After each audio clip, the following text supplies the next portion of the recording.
అంచనా వేయలేని వర్షపాతాలు, కరువులు, కాటకాలు, అడుగంటుకుతున్న భూగర్భ జలాలు, ఒకే పంటతోటి సతమతమవుతున్న రైతులు, ఆ పంట ఎత్తుకొస్తుందో రాదో తెలియని ఒక సంశయాత్మకమైన బతుకులు. ఇవి సామాన్యంగా మనం చూసే పరిస్థితి రైతులది, ముఖ్యంగా వర్షాధార ప్రాంతాల్లో ఉన్న రైతులు. ఇలాంటి రైతులతోటి ఎన్ని రకాల ప్రయత్నాలు చేస్తే వారి బతుకులు సుస్థిరమవుతాయి, వారికి కడుపు నిండుతుంది, తర్వాత వారి ఆర్థిక ప్రగతి మరింత సాధించగలుగుతాము.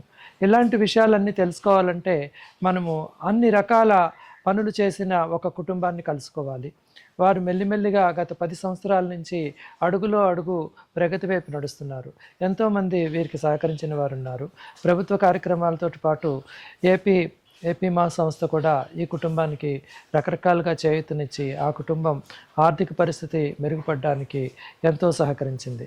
ఈ ప్రగతి ప్రయాణం చాలా ఆశ్చర్యకరమైన మార్పుల్ని ఆ కుటుంబంలో తీసుకొచ్చింది. ఈ కుటుంబం ఎలా ఉన్నది, ఆ కుటుంబం చేసిన పనులు ఏమిటి, 10 సంవత్సరాల క్రితానికి ఇప్పటికీ ఆ కుటుంబంలో ఏ రకమైన మార్పులు వచ్చాయి, ఇవన్నీ తెలుసుకుందాం పదండి. నమస్కారం అమ్మా, మీ పేరు పరిచయం చేసుకుంటారా? నమస్కారం, నా పేరు సుభాష్ని, మా తోలేటి వారిపల్లి, సత్యసాయి జిల్లా, సత్యసాయి నల్లమాడ మండలం. మేము 2015లో వినాయక రైతు సంఘంలో సభ్యురాలిగా చేరినాము. 2013 ఇంకానే మాకు వాటర్ షెడ్ సపోర్టింగ్ ఉన్నా సార్. ఈ ఊర్లో వాటర్ షెడ్ ప్రోగ్రాంలు జరిగాయి. జరిగాయి. అందులో మీరు ఏ విధంగా పాలు పంచుకున్నారు? అన్నిట్లోనే పాలు పంచుకున్నాం సార్. వాటర్ షెడ్ పరంగా పశువులకు ఇది ఇంజక్షన్లు వేసేది అవి అట్లాంటివి అన్నీ ఇచ్చినారు సార్ వాటర్ షెడ్ వాళ్ళు కూడా. మాకైతే వ్యవసాయానికి వచ్చి 5 ఎకరాల్లో మామిడి చెట్లు ఇచ్చినారు సార్. 5 ఎకరాల్లో మామిడి చెట్లు 350 చెట్లు ఇచ్చినారు. గుంతలు మొత్తం దానికి అయ్యే ఖర్చు అంతా ఇచ్చినారు సార్. దాదాపు 3 సంవత్సరాలుగా మాకు వాటర్ పోసిన దానికి, ఎరువులకు, దున్నిన దానికి అంతా 15 లక్షల దాకా దాని నుంచి ఆదాయం వచ్చింది సార్ మాకి. అంటే ప్రభుత్వ తరపున వాటర్ షెడ్ కార్యక్రమంలో మీ మామిడి తోట అంతా మా మామిడి తోట ఎన్ని ఎకరాలు? 5 ఎకరాలు సార్. 350 చెట్లు. 350 చెట్లు. ఇంచుమించు పెట్టి 10 ఏళ్ళు అవుతుందమ్మా? అవుతుంది సార్. 9 సంవత్సరాలు సార్. ఇప్పుడు చేతికి వచ్చాయా పళ్ళు? వస్తున్నాయి సార్. ఎప్పటి నుంచి అందుబాటులోకి వచ్చాయి? ఇప్పుడు 4 సంవత్సరాల నుంచి అందుబాటులోకి. 4 సంవత్సరాలు. అంటే ప్రతి సంవత్సరం మీరు బజార్లో అమ్ముతుంటారా? అమ్ముతాం సార్. మార్కెట్ తీసుకుపోయి అమ్ముతాం. ఓకే. ఈ మామిడి చెట్లను రక్షించుకోవడానికి మీకు నీళ్లు అవన్నీ వ్యవస్థ బాగానే ఉందా? అప్పుడు లేదు సార్. తర్వాత మేము బోరు వేసుకొని వాటర్ ఇప్పుడు వాటిని కాపాడుకుంటున్నాం. తర్వాత ఇంకా మీరు పొదుపు సంఘంలో కూడా ఉన్నారు, మహిళా సంఘాల్లో కూడా ఉన్నాం సార్.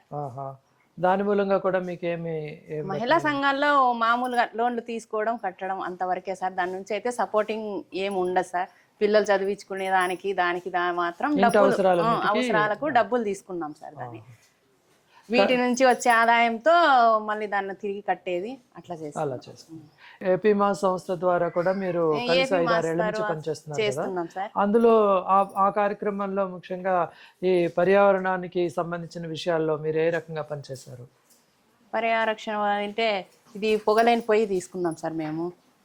దానికి ఒక 5,000 దాకా సపోర్టింగ్తో తీసుకున్నాము. ఉలవలు, జొన్నలు, జనుము, జీనుగా అవంతా ఒక 50,000 రూపాయల దాకా లబ్ధి పొందినాం సార్ దాని నుంచి. అంటే మీరు ఇది వరకు అవి పండించేవారు కదా? లేదు సార్. ఏపీ మాస్ వచ్చిన తర్వాతే అవన్నీ చేస్తా వచ్చినాం. కంది అవంతా ఇంచుమించు 7-8 రకాల పంటలు పండిస్తాం. కంది, ఉలవలు, జనుము ఇవన్నీ. అంటే మీకు మొత్తం ఎంత భూమి ఉన్నది? ఈ పంటలు ఎన్ని ఎకరాల్లో పండించారు? మాకు మొత్తం 12 ఎకరాలు ఉన్నాయి. 12 ఎకరాలు. అందులో మామిడి తోట ఎంత? మామిడి తోట 5. ఆవులకు వచ్చి సప్ప 1 ఎకరా ఉన్నా సార్. ఆవులకు సంబంధించిన మేత కూడా మీరే పండిస్తారు? మేత కూడా మేమే పండిస్తాం. ఎన్ని రకాల మేతలు పండిస్తారు? దాంట్లో వచ్చి 3 రకాల సప్ప పెట్టినాం సార్. 3 రకాల సప్ప. మీకు సరిపోతుందా అది? సరిపోతుంది. బజార్ నుంచి కొనకుండా? బజార్ నుంచి కొనం సార్. వరిగడ్డి, శనక్కాయ వేసుకోండి, వట్టిగడ్డి వేస్తాం. సో మీకు పళ్ళ తోటలు ఉన్నాయి, చొప్ప పొలం ఉన్నది. ఇంకా ఆహారానికి సంబంధించి ఇంకేమేమి ఇందాక చెప్పారు? కందులు అవన్నీ కూడా? కందులు అవన్నీ ఇక్కడ వర్షాధార పంట కింద వేస్తాం సార్. ఉలవ, కంది, అవి ఆమ్దం అట్లాంటివన్నీ వర్షాధార పంట కింద వేస్తాం. ఈ ఏపీ మా సంస్థ మీతో పనిచేయక ముందు అక్కడ ఏ పంటలు పండించేవారు? అక్కడ అప్పుడు వర్షాలకు శనక్కాయ వేసుకొని చాలా నష్టపోయినాం సార్. అప్పుడు ఒక శనక్కాయ ఒకటే వేసుకుంటాం. వేరే పంటలు ఉలవలు, కందులు అవేమీ లేవు? లేదు. సో అంటే మీరు ఈ రకరకాల పంటలు పెట్టడం ఎప్పటి నుంచి మొదలు పెట్టారు? ఏపీ మాస్ ఇట్లా పెట్టాలా అని చెప్పడము, చేయడము, దానివల్ల అంతా లబ్ధి పొందిండేది అయితే ఏపీ మాస్ ఇంచుమించు ఎన్ని సంవత్సరాలు, 3 ఏళ్ళు అవుతుందా, 4 ఏళ్ళు అవుతుందా? 5 సంవత్సరాలు 5 సంవత్సరాల నుంచి ఇన్ని రకాల పంటలు పంటలు పండిస్తున్నాం సార్. ఓకే. దాని మూలంగా ముఖ్యంగా మీరు గమనించిన మీకు వచ్చిన లాభం ఏమిటమ్మా? మీకేమి మార్పు గమనించారు మీ కుటుంబంలో? మార్పు అంటే మనం పంటల వల్ల ఒక పంట నష్టపోయినా ఒక పంటలో ఆదాయం వచ్చేది తెలుసుకుందాం సార్. దానివల్ల మనం ఇప్పుడు కంది బాలు రాలేదనుకో, ఉలవ రాలేదనుకో, జొన్నలు ఇట్లా ఇతర సద్ద ఇట్లా మొత్తం అన్ని పంటలు ఏదో ఒక పంట చేతికి వస్తున్నా సార్. అప్పుడు పంట పెట్టి నష్టపోయేదానికన్నా ఇప్పుడు అంతలో కొంత మేలు అన్నట్లు కొంచెం వస్తా ఉన్నా సార్. ఎలాగా కరువు కాటకం ఎలాగా ఉన్నాయి, వర్షం పడుతుందో తెలియదు, కనీసం ఒక పంట చేతికి వచ్చినా మేలు, పంటకు వచ్చినా మేలు అని ఆ రకంగా చేస్తున్నాం సార్. తర్వాత ఈ పశువుల గురించి చెప్పండి అమ్మా. పశువులు సార్ మేము మహిళా సంఘాల్లో లోన్లు తీసుకొని ఒక్కొక్కసారి ఒక్కొక్క ఆవును 2 ఆవులు పట్టుకొని వచ్చి ఇప్పుడు దాదాపు మాకు 6-7 సంవత్సరాల నుంచి ఆవులు ఉన్నాయి సార్. 5-6 సంవత్సరాల నుంచి ఆవులు ఉన్నాయి. ఈ జాతి పేరేంటమ్మా? ఇది హైబ్రిడ్ జాత? ఇది వచ్చి 2 ఉంటాయి సార్, జెర్సీను నాటి 2 కలిసి ఉండేదాన్ని అంటాం సార్. అది వచ్చి హెచ్ఎఫ్ సార్, అది హైబ్రిడ్. ఇలా మొత్తం 5 పశువులు ఉన్నాయి. 5 పశువులు ఉన్నాయి సార్. వీటికి మేతంతా కూడా మీ పొలంలో? మేతంతా మా పొలంలోనే. తర్వాత ఇక్కడ ఈ పశువుల యాజమాన్యం మీరు ఎలా చేస్తారు? వీటికి కొట్టము కానీ నీరు కానీ? కొట్టం కూడా ఏపీ మాస్ వల్లే. ఇది కిందదంతా వాళ్ళు మాకు సపోర్టింగ్ కొద్దిగా ఇచ్చినారు సార్. మేము కొంచెం చేస్తే వాళ్ళు కొంచెం మాకు సపోర్టింగ్ అనేది ఇస్తా వచ్చినారు. ఆవులకు షెడ్ వేసుకోవడం, ఫస్ట్ అయితే మాకు ఆవులకు షెడ్ ఉండేది లేదు, ఏం లేదు. ఈ షెడ్ అంతా ఏర్పాటు చేసుకున్నాం. తర్వాత ఇక్కడ ఫ్లోరింగ్ కూడా ఏపీ మాస్ వాళ్ళు కొద్దిగా ఇచ్చినారు, మేము కొంచెం వేసుకొని. దీని గురించి చెప్తారా? ఈ కొట్టం కొంచెం ప్రత్యేకంగా కనబడుతున్నది ఇక్కడ. ఈ పైపు ద్వారా ఏమిటి ఇదంతా సార్? ఇది అంటే గంజి పోస్తుంది కదా సార్. ఇది అప్పుడు వచ్చి ఇక్కడ ఉండకోకుండా పోవడానికని అది కొద్దిగా అట్లా పెట్టించేసి పైప్ వచ్చి దిబ్బలే వెనక పెట్టుకున్నాం సార్. ఆ వాటర్కి పేడ వేస్తున్నాం. పశువుల పేడ కూడా అక్కడే వేస్తాం సార్. ఆ పేడ అంతా మొత్తం కుళ్ళిపోయి పంటకి కొద్దిగా సత్తావు అనిపిస్తుంది సార్. అవి కుళ్ళిపోవడం వలన ఆకులు అలుములు అంతా వేస్తాం కదా, అదంతా కుళ్ళిపోవడం వల్ల మనకు ఎరువు కూడా బాగా తయారైతుంది సార్. ఆ ఎరువుని ఎక్కడ ఉపయోగిస్తారు? మా పొలంలోనే వేసుకుంటాం. ఏ పంటలు పండిస్తారా ఎరువుతోటి? ఆ ఎరువుతోటి మామిడి చెట్లకి వేస్తాం సార్, మడి వేసుకుంటాము, ఇంకా కంది ఉలవలకి అట్లా వేస్తాం సార్. మొత్తం అన్ని రకాల పంటలకి ఎరువు వేస్తాం సార్. సరిపోతుందమ్మా మీ వ్యవసాయం మొత్తంలో ఈ పంట? సరిపోతుంది సార్. మీరు బయట ఇంకా యూరియా అవి కూడా కొంటారా? యూరియా అంటే మడికి ఒకటి వాడతాం సార్, వేరే పంటలకి ఏమి వాడము. మిగతావన్నీ వీటితోటే? వీటితోటి. ఓకే. సో అంటే మీ రకంగా కొట్టం ఏర్పాటు చేసుకోవడం మూలంగా మీకు ఎరువు ఇంట్లోనే ఎరువు బాగా తయారవుతుంది సార్. తర్వాత మీరు ఈ పశువుల మేత విషయంలో షాప్ కట్టర్ ఇలాంటివన్నీ కూడా ఇచ్చినారు సార్. అవేంటమ్మా, వాటి గురించి చెప్తారు? షాప్ కట్టర్ వల్ల కూడా గడ్డి బాగా ఆదా అవుతుంది సార్. మనకు కొద్ది గడ్డి ఉన్నా కూడా దాన్ని కట్ చేసి వేసుకోవడం వల్ల ఆవులు కూడా బాగా మేస్తాయి, బాగా ఆదా అవుతుంది సార్. దానివల్ల అంటే ఏమీ నష్టపోకుండా గడ్డి అనేది బయట పడేయకుండా, వేస్ట్ అనేది కాకుండా ఎంత గడ్డి ఉన్నా అంత గడ్డి ఆవులు తినేక అవుతాయి సార్. అవి మొత్తం ఏం నష్టం కాదు సార్. తర్వాత ఇన్ని పశువులు ఒకేసారి ఉన్నాయి, మరి పాలు పితకడం వీటిలో ఏ రకంగా? మిల్కింగ్ మిషన్ పెట్టుకున్నాం సార్. అది కూడా ఏపీ మాస్ వాళ్ళు సహకారం ఉంది. మేము కొద్దిగా వేసుకొని మిల్కింగ్ మిషన్ 35,000 దాకా ఖర్చు పెట్టుకొని తెచ్చుకున్నాం సార్. ఒక్కొక్క ఆవుతో 10 లీటర్ల పిండలు అంటే ఒక్కొక్కరం పిండలేమనే దాంతో మిషన్ తెచ్చుకున్నాం సార్. దాన్ని సో అంటే ఒక రకంగా మీ పశువుల కొట్టము చాలా అభివృద్ధి, కొత్త విషయాలన్నీ మీ పశువుల కొట్టంలో ఉన్నాయి. అయితే దీని నుంచి పాల ఉత్పత్తి ఎంత అవుతుందమ్మా? రోజుకి 80 లీటర్ల దాకా అవుతాయి సార్, పొద్దున సాయంకాలం. 80 లీటర్లు. దీని అమ్మే వ్యవస్థ ఎక్కడ అమ్ముతారు మీరు? మేము వచ్చి డైరీకి పోస్తాం సార్. రోజుకి లీటర్కి ఎంత ఇస్తారమ్మా? 35 నుంచి 40 దాకా పడతారు సార్, ఒక్కొక్క రోజు ఒక్కొక్క రేటు. ఓకే. అంటే ఇప్పుడు మీకు పంటలతోటి చేసే వ్యవసాయం ఒకటి, పశువులతోటి చేసే వ్యవసాయం, ఇవి 2 కూడా మీకు వస్తున్నాయి? 2 ఉన్నాయి. ఆవులతోటి పాటు వేరే పశువులు కూడా ఉన్నాయి, మేకలు, గొర్రెలు? అట్లాంటివి ఏం లేవు సార్, ఆవులు ఒకటే పెట్టుకున్నాం. అయితే ఇప్పుడు మీకు ఈ మిల్కింగ్ మిషన్ వాటికన్నిటికీ చాలా కరెంట్ అవి ఖర్చు అవుతాయి కదమ్మా? సోలార్ ఉన్నా సార్, మిల్కింగ్ మిషన్ కంతా సోలార్ ఉన్నది. అంటే బ్యాటరీ తోటి నడుస్తుంది? బ్యాటరీ తోటే నడుస్తుంది సార్. లైటింగ్ కూడా దాంతోనే వస్తుంది సార్. ఫ్యాన్లు కూడా ఇస్తామన్నారు వాళ్ళు, ఇంకా తేలేదు సార్. సోలార్ తోనే ఇస్తామన్నారు సార్. అంటే మీరు శనక్కాయలు పెట్టి నష్టపోతున్న పరిస్థితి నుంచి ఇప్పుడు మామిడి పంటతో పాటు జనుము, ఉలవలు, కంది, చొప్ప ఇవన్నీ కూడా మీ వ్యవసాయంలోనే నడుస్తున్నాయి. పశువులతో పాటు మీరు మామూలు ఎన్ని పంటలు కూడా చేతికి మీకు అందొస్తున్నాయి. అదేవిధంగా మీరు ఇప్పుడు మార్కెట్లో కూడా ముఖ్యంగా డైరీలో కూడా మీరు వేయడం మూలంగా రోజు ఆదాయం వస్తుంది. అంటే ఇప్పుడు మీకు ఇన్ని మార్పులు మీ ఇంట్లోనే మీ వ్యవసాయంలోనే జరగడం మూలంగా ఆర్థికంగా మీకు ఏ రకమైన మార్పు వచ్చింది? ఆర్థికంగా నాకు బాగా మార్పు వచ్చింది సార్. అప్పుడు తినడానికి పంట పెట్టినా కూడా వస్తుందో రాదో అనే నమ్మకంతో ఉండేవాళ్ళం సార్. ఇప్పుడైతే పెడితే వస్తుందని ధైర్యంతో పంట పెడుతున్నాం.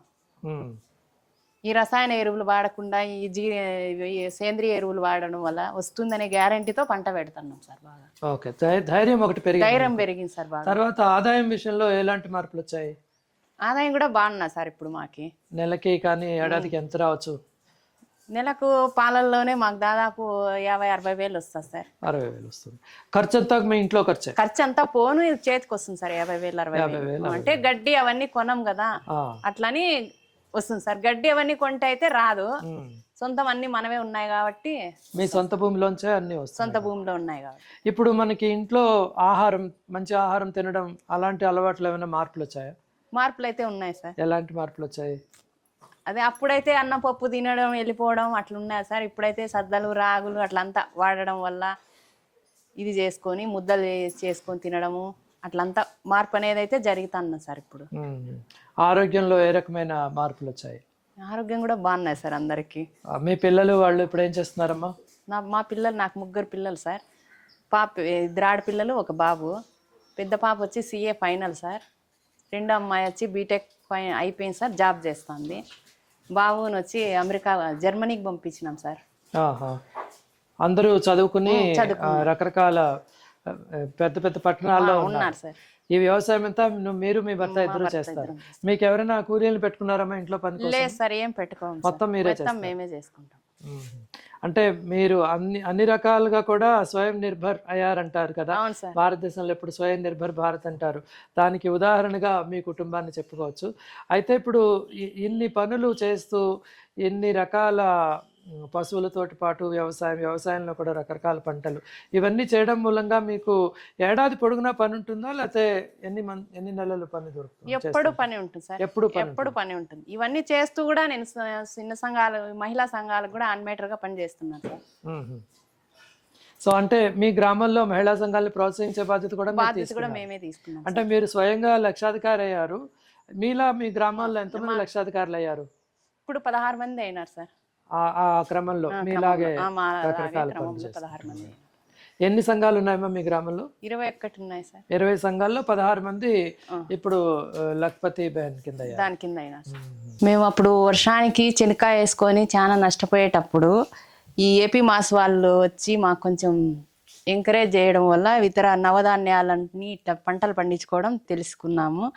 అప్పుడు ఉలవ, కొర్ర, కందులు, అనుములు, వరి ఇవన్నీ వేసుకొని ఇప్పుడైతే లాభసాటిగా పంటలు తీసుకుంటున్నాం. ఒక దాంట్లో నష్టపోయినా ఒక దాంట్లో వస్తుందని ఇన్ని పంటలు పెడతాం. జనం వేయడం వల్ల మేము అప్పుడు తక్కువ బస్తాలు, ఎకరాకు వచ్చి 30 బస్తాలు పండించేవాళ్ళం. ఇప్పుడు జనం వేయడం వల్ల 40 దాకా 50 దాకా బస్తాలు పండిస్తున్నాం సార్. వరి ఎరువు అవసరం లేకుండా, రసాయన ఎరువులు వాడుకోకుండా ఎరువు వేసిన కంటే ఎక్కువ సత్వ దీంట్లోనే వస్తుంది, భూమిలో వస్తుంది. ఇప్పుడు సుభాషిణి గారి జీవితము భారతదేశంలో చాలా మహిళల జీవితాన్ని ప్రతిబింబించే విధంగా ఉన్నది. అయితే ఈ మహిళలందరూ కూడా అదృష్టవంతులని చెప్పుకోవాలి. ఎందుకంటే వారు స్వయం సహకార బృందాలతో చేరడంతో పాటు వారున్న గ్రామాల్లో వాటర్ షెడ్ లాంటి కార్యక్రమాలు జరిగి వాటికి రకరకాల కార్యక్రమాలు వారికి అందుబాటులో వచ్చాయి.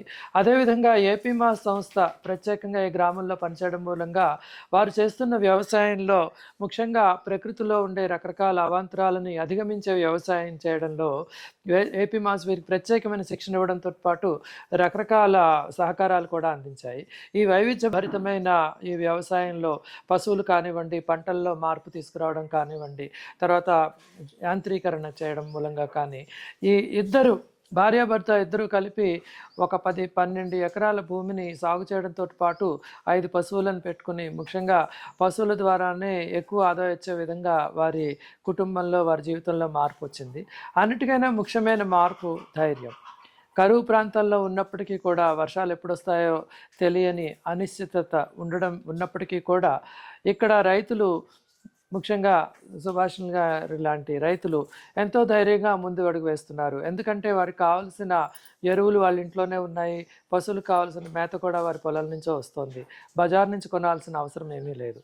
ఆ విధంగా వాళ్ళు స్వయం నిర్భర్ భారత్కి ఒక ప్రత్యేకమైన ఉదాహరణలా మనం గమనించవచ్చు. వారి జీవితంలో వచ్చిన మార్పులు ధైర్యం రావడము, ఆర్థిక అభివృద్ధి రావడము, వారి పిల్లలందరూ చదువుల పేరుతోటి ప్రపంచంలో ఉన్న అన్ని దేశాలలోనూ అక్కడ చదువుకోవడం, అక్కడ ఉద్యోగాలు చేయడం చేస్తున్నారు. కానీ వారిద్దరూ కూడా వారి గ్రామంలోనే ఉండి వ్యవసాయాన్ని మరింత ముందరకు తీసుకుపోతున్నారు. ఈ రకమైన ఒక మంచి ఉదాహరణ ఏపీ మాస్ సంస్థ పనిచేస్తున్న ఈ గ్రామంలోంచి మనకి సుభాష్ గారి కుటుంబం ద్వారా మనకి చూడడానికి లభిస్తున్నది.